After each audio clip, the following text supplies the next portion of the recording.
Hello and welcome to a wacky wild day here at the Daily Fantasy 5. We're still bringing you the 5 things you need to know every day in the world of fantasy sports, but today there's a few more than 5, as there was a huge deal in the NBA yesterday sending Kawhi Leonard and Paul George to the Los Angeles Clippers. Holy smokes. We also have some Major League Baseball news to talk about. We have a whole bunch of other NBA ramifications in the real world and in fantasy.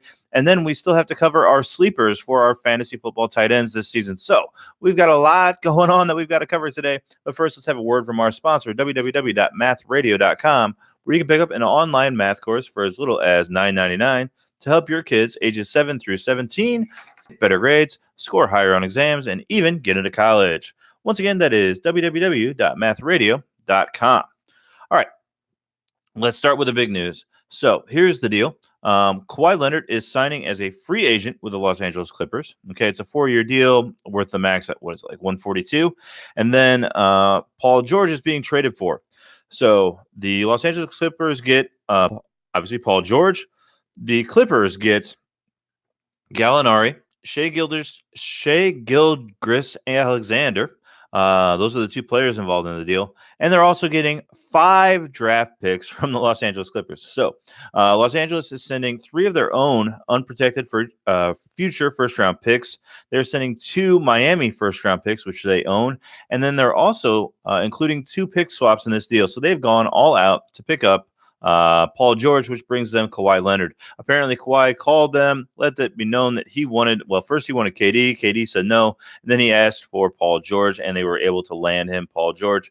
So I guess you got to think about this as the Clippers are giving up that huge treasure trove of assets for both Kawhi Leonard and Paul George, but Oklahoma City is the one that benefits. So good on them. We'll talk about who won and who lost this deal tomorrow. Today, we're going to talk about the fantasy implications and then some other ramifications of this deal as well. So let's start with Kawhi Leonard and Paul George. Kawhi Leonard is going to be the go-to guy in the regular season. He's going to put up his numbers just like he did last year in Toronto. He won't be playoff Kawhi. You know, he's not going to need to spend that injury until the playoffs. So once we reach the playoffs again next year, he's going to be great in daily fantasy. I'm not sure I want to trust him this year in regular fantasy. I'd be worried that he's going to be on the same load management that he was on last year. So I don't think it moves the needle at all for Kawhi Leonard. I think he'd be just as valuable in any of the spots that he landed. Paul George, I think, will have a nice role here. I think he'll be able to kind of fit into a system a little bit better. I like the fit. I think he will be, a happy teammate. I think his assist numbers might go up. I think he should be expected to still rebound on this team. Somebody's going to have to rebound, so he should get plenty of rebounds. And, he's going to be the number one guy on a lot of nights when Kawhi's not out there. And even when Kawhi is out there, he's going to want to share the load with Paul George. So I like this move for Paul George. So Kawhi, I would say neutral. Paul George, I would say this is a positive move for him. Okay, let's switch over to the Raptors side of this thing. So obviously Kawhi is gone. I think this is a huge boost for Kyle Lowry owners and Pascal Siakam. They're both going to see a ton more work this year. The whole team is basically going to depend on them. And, there's no one left in free agency to sign, so it's not like they're going to bring in a new star to take over. Lowry and Siakam are going to have to get the work done. Maybe Ojinawa, whatever his name is, he'll get more work as well. But really, the guys that benefit the most from this entire deal are Kyle Lowry and Pascal Siakam. I think Siakam could make a huge leap, and he would be one player I'm definitely targeting in redrafts for fantasy basketball next year, because he could take that superstardom leap where he has to be the man, and I kind of like that in Toronto. All right, next up we have what do we have? Okay, let's talk about let's save the Lakers for later. Let's talk about OKC. So right now they still have Westbrook on the team. They've added Gallinari. So Gallinari is going to have to split minutes with Adams. That doesn't make a lot of sense, really. They don't really fit together. Could one of them be on the move again? I guess that's possible, but I don't love the fit for Gallinari, so I'd say he's hurt by this deal. SGA, let's just call him Alexander. Let's see, what does Oklahoma City have at point guard? Well, they have Westbrook. He doesn't really fit in with Westbrook, right? He's an on-the-ball player. Westbrook's an on-the-ball player. I don't like this move at all for him unless they trade Westbrook. So let's talk about Westbrook. Well, he's now the man again. He could go into Westbrook mode, MVP mode, and try to get a triple-double every game. If he's in Oklahoma City, I think that's what happens, and his numbers will be spectacular. But I think he's going to be traded. I don't see why you keep West. Maybe just make the fans happy. But, this team will struggle to make the playoffs. I mean, they're going to be in that kind of second group. We're going to go over the playoffs situation here in a minute, but yeah, I don't know if they're going to end up keeping Westbrook. It seems like there's rumors coming out that he's not happy. That was reported a couple times that I heard this morning, so he might be on the way out.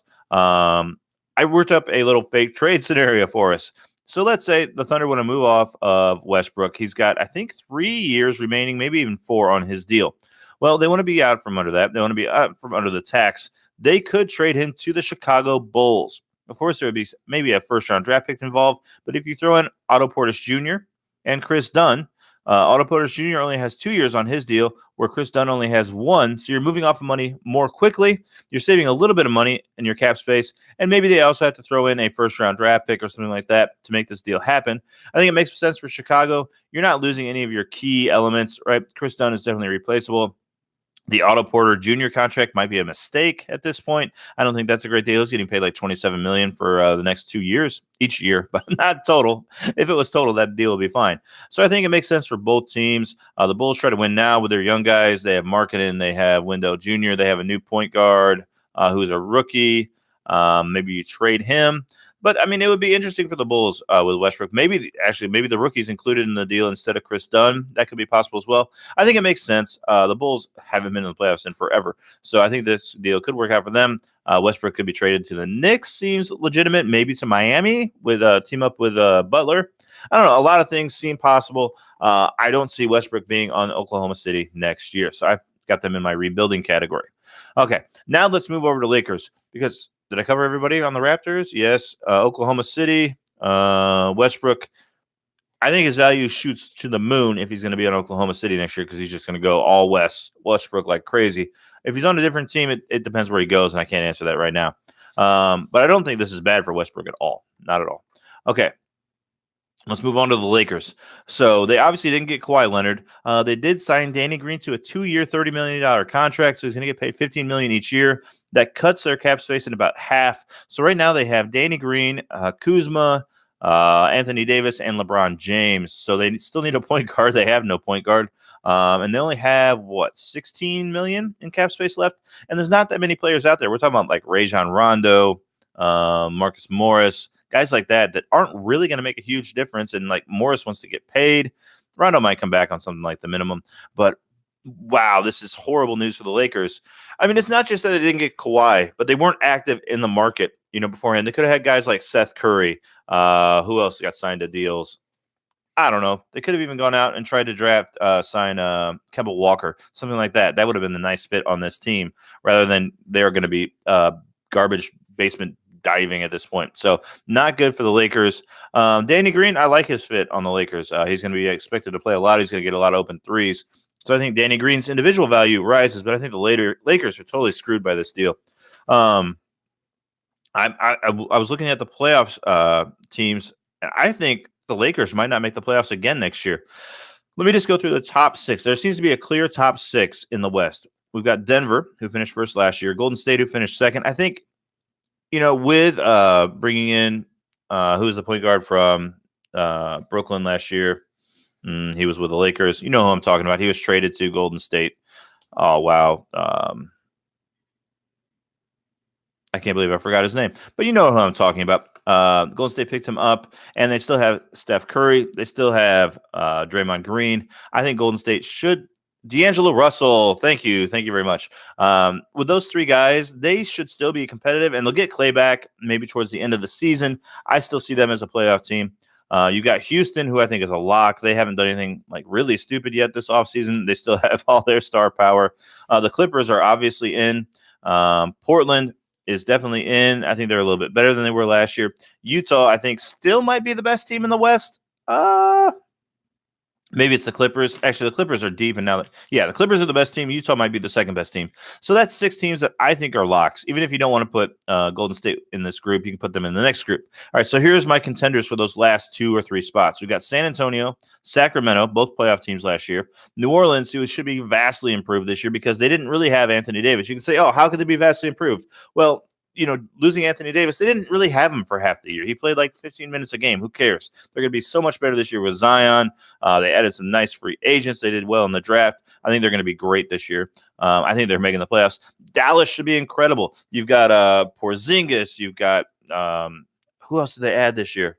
They added some other player. I can't remember right now. But Dallas is much, much improved. And then I'll throw Los Angeles Lakers and the Golden State Warriors. So that's 1, 2, 3, 4, 5, 6 teams vying for 3 playoff spots, right? So maybe the Lakers have a 50-50 shot of making the playoffs. People are going to say they're the favorites to win it all.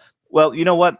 LeBron James can't play 82 games anymore. And Anthony Davis simply doesn't play 82 games at all. So, all right, let's just look at it this way. Let's say they play 40 games together this season. Let's say they each play like 60 games, okay? And 40 of those games are together. All right, so that would be what? 28 games. Let's say they have 40 games and they win 70%.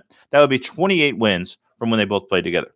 Now, let's say in the other 30 games, all right, that one of them plays in each one of those games, right? So that brings us up to, let's say they win half of those games, 15 wins there. And then there's 12 more games in the season where neither of the stars plays in Los Angeles. LeBron James is out. Anthony Davis is out. They only win 2 of those 12 games because this roster is going to stink. 2 might be generous. That's a total of 45 wins. That might not be enough to make it in the West. The West is going to be stacked. And, I just don't think it's going to be enough. We'll see how they fill out the roster, but I don't like what they're doing in Los Angeles without Kawhi. They are in big, big trouble. LeBron is getting older. Anthony Davis is a question mark. Yeah, I think this is horrible news for the Lakers. Good news for Danny Green. Okay. That's all right. Done with basketball. That's it for the basketball today. We will break down who won this trade and do a little more in-depth fantasy stuff tomorrow. Tomorrow's a busy show too. We'll be talking about it all week probably. But let's go to hit some baseball news before we give you our fantasy sleepers for the tight end position. The Indians, Carlos Carrasco went on the injured list back on June 5th, about a month ago. Well, it was announced today that he's being treated for leukemia. So if you're waiting on him to come back, it's not good. We hope the best for Carlos Carrasco. Hope the best for him as he battles leukemia. The next story is out of Arizona, the Diamondbacks. David Peralta, he's an outfielder hitting .289 with 9 home runs this year. He's going to the IL as well with shoulder inflammation. So those 2 guys, just want to be aware that they're not going to be available anytime soon. Okay, that's it for the actual news of the day. We're already at 12 minutes, way longer than we normally go. Let's switch over to our NFL sleepers. So my number 1 guy right now, he almost made my list. I'm not sure how he actually didn't make my list, is Mark Andrews. He's out of Baltimore. He's a tight end there. He's only owned in 5% of standard leagues in ESPN. In his first year, he caught 34 balls on 50 targets with 3 touchdowns. So the reason it gives me pause is Mark Andrews was a 3rd-round pick in the draft last year versus Hayden Hurst, who was a 1st-round pick. Andrews outperformed him. He seems like a better player. He's a superior weapon, and there's a lot of hype around Andrews right now. I didn't realize how big the hype was until I listened to Elvin Silva.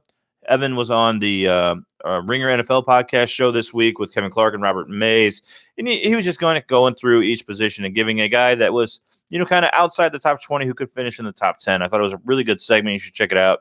Again, that's the NFL podcast over on the Ringer. If you're listening to this show, you probably already listened to that show. But anyway, he was talking about Mark Andrews as a sleeper, and it made a lot of sense. He's saying people in Baltimore are even saying he's looking like Gronk out there on the field, running around, being a maniac. Evan didn't say he thought he looked like Gronk. People in Baltimore said it.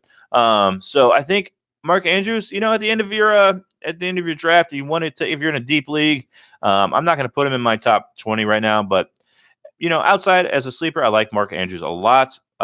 Speaking of Evan Silva, he is starting a new website called Establish the Run. He's leaving his site now, and he's going to create his own thing with a couple people. It sounds pretty cool. It should be out in mid-July, and again, that's Establish the Run. So it should be a cool site.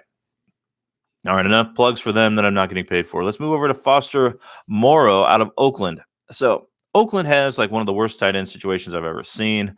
Let's see, what are their names? Darren Waller and Luke Wilson, neither of who I had heard of before. They combined for 19 receptions last year. So they both haven't done anything in their careers. So obviously, what's his name is gone. Why can't I think of anybody's name today? This is unbelievable. Jared Cook is no longer with the team. He is with the New Orleans Saints. So the guy I like is Foster Moreau. He was drafted in the 4th round this year. He is kind of like a team leader. He doesn't have that much production in college, which gives me pause. He only had 22 catches last year as a senior and 2 touchdowns. However, right, it's super ugly once you get past the top 20. These tight end sleepers are really a shot in the dark. Somebody's got to catch the ball in Oakland. David Carr likes to throw the ball to tight ends, so why not Foster Moreau? Maybe he's a diamond in the rough. Okay, my last sleeper that I'm going to give you today is Tyler Eifert of the Bengals. Do you remember back when Tyler Eifert was awesome? It happened. It was in 2015, which is like a decade ago in football terms. In that year, Eifert grabbed 52 receptions and 13 touchdowns. Sounds a lot like, what's his name? Eric Ebron last year. In the past 3 seasons, he's only played a total of 14 games with 48 receptions and 6 touchdowns. So he's really stunk the last 3 years. I believe he's washed. I was listening to some Locked On Bengals podcasts, and they believe their season rests on him, and they're all very confident that he's going to be healthy this year, which I think is delusion. But if he is healthy, he could be productive and have kind of a swan song year with the redhead over there in Cincinnati. Yeah, that's it. So those are my 3 sleepers. Tyler Eifert, he's the injury risk. Foster Moreau has the situational upside. And Mark Andrews is my guy on talent. So those would be my 3 sleepers at the tight end position. Okay, tomorrow we're going to talk about a mock draft I did where I went ahead and I drafted one of the elite tight ends early just to see how the team would unfold by doing that.